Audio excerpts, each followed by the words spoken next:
Hello, nice of you to join me. And today we're going to be talking about this. This is the Tamron 20mm f2.8 Di3 lens, which was announced back in November 2019.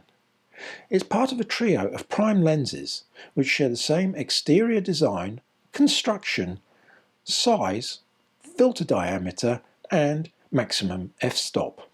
The other lenses being the 24 and the 35mm lenses.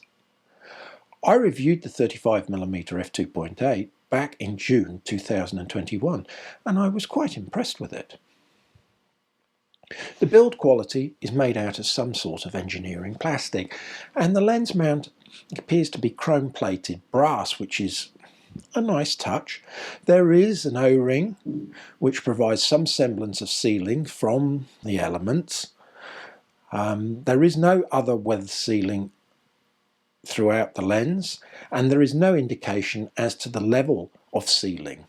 In fact, Tamron on their website just say that it has a moisture resistant construction, whatever that means. Tamron also claim that the front element has a fluorine lens coating which is dirt resistant. This will mean that fingerprints and smudges and water drop marks will be easily removed. The only control on the lens is the ribbed focusing ring, which is of the fly-by-wire type, and it has no hard stops or any form of tactile feedback when turning it. Bad news if you want to do manual video focus pulls. The lens comes with a petal-shaped lens hood that bayonets securely into place. The vital statistics are as follows. Focal length is obviously 20mm. The maximum aperture is f2.8. The angle of view on the diagonal is 94 degrees and 30 minutes. The optical construction is 10 elements in 9 groups, with 3 low dispersion lens elements and 1 moulded glass aspherical element.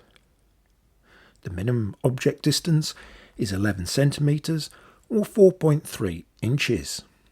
The magnification ratio is 1 to 2.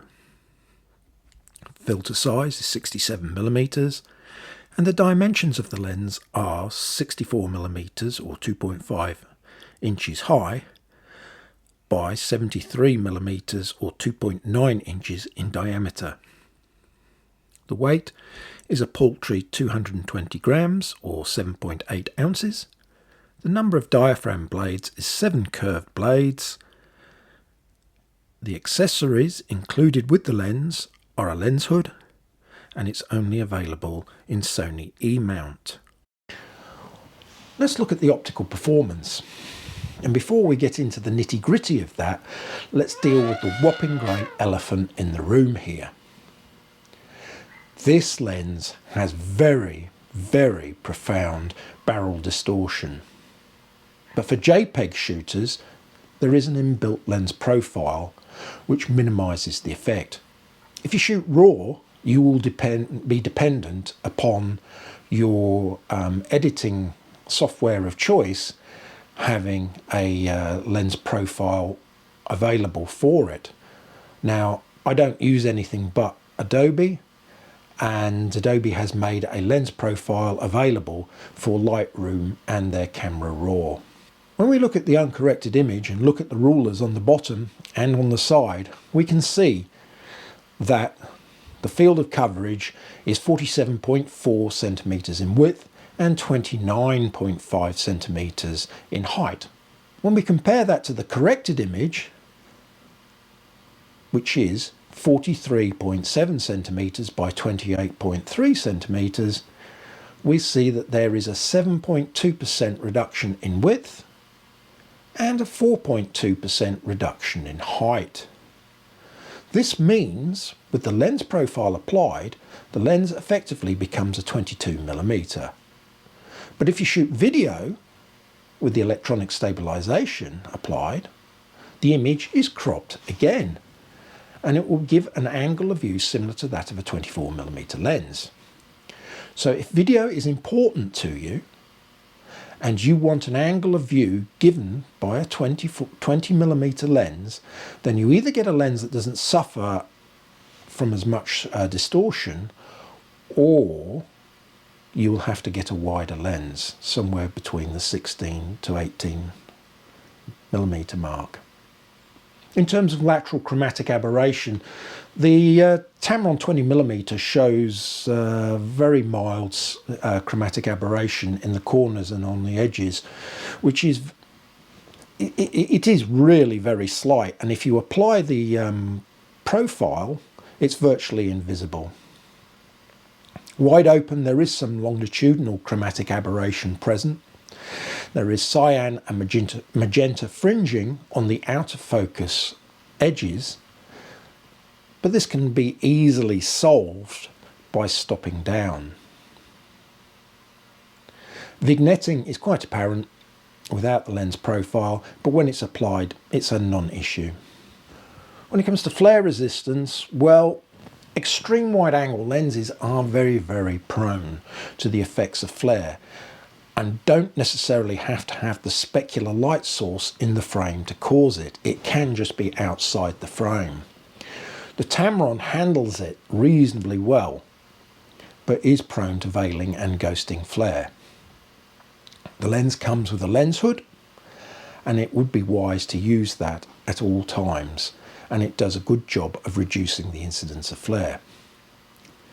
The 7 aperture blades produce sun stars or diffraction spikes that are a bit messy and not very pleasant, although this is a matter of personal taste. The bokeh balls aren't very attractive. They have a very pronounced onion ring effect, and even the balls at the centre of the image have a slightly elliptical shape, and this gets more apparent towards the edge of the image. While you don't necessarily buy a 20mm lens for its bokeh, it is important on this one because of its close focusing capabilities.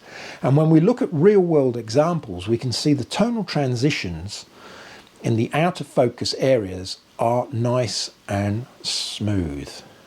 Wide open at the centre of the lens, it is a little soft and lacking in contrast, but things improve as you stop down, and the best centre sharpness is attained at f5.6.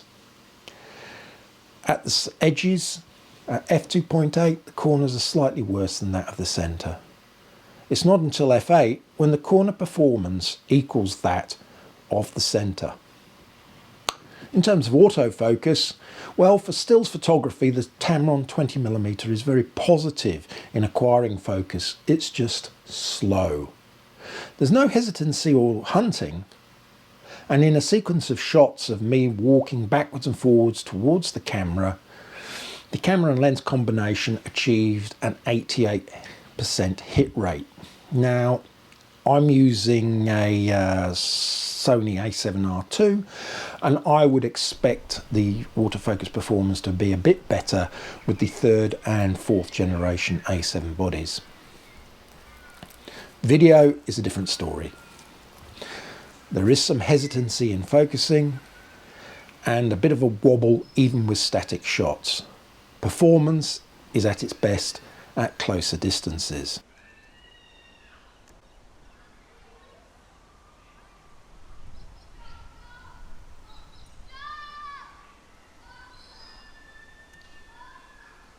So what would you use this lens for? Well, for landscape and architectural work, this would be quite a nice choice. Particularly if you're travelling and want to keep the weight of your kit down. The fact that the lens doesn't reach peak optical performance across the frame until f8 would not be a problem in this usage scenario. Just remember to keep your verticals vertical when shooting buildings. 20mm lenses have other uses besides landscapes. Here we're going to see what a difference using a 20mm makes on shooting an interior architectural shot. Here I am seated in my generously appointed office, and at the moment I'm filming on a 50mm lens. Let's switch over to the 20mm to see what difference that makes. Well, here we are with the 20mm lens attached, and look how large it's made the room appear. This is why 20mm lenses, or wider, are beloved of architectural photographers and real estate photographers. You can make a small space look very large. The close-up capabilities of this lens are what sets it apart from the other extreme wide-angle lenses on the market. This lens will reproduce an object at half-life size at its minimum focusing distance of 11 centimeters. Now remember, that distance isn't measured from the front element, but from the sensor plane. This means to achieve the magnification ratio of 1 to 2, you have to be very, very close to your subject. So close that you may have to remove the lens hood as it casts a shadow over your subject. I bought the lens for nature photography, particularly close-ups of flowers. And the wide-angle close-up shots allow you to show the detail of the subject and its context.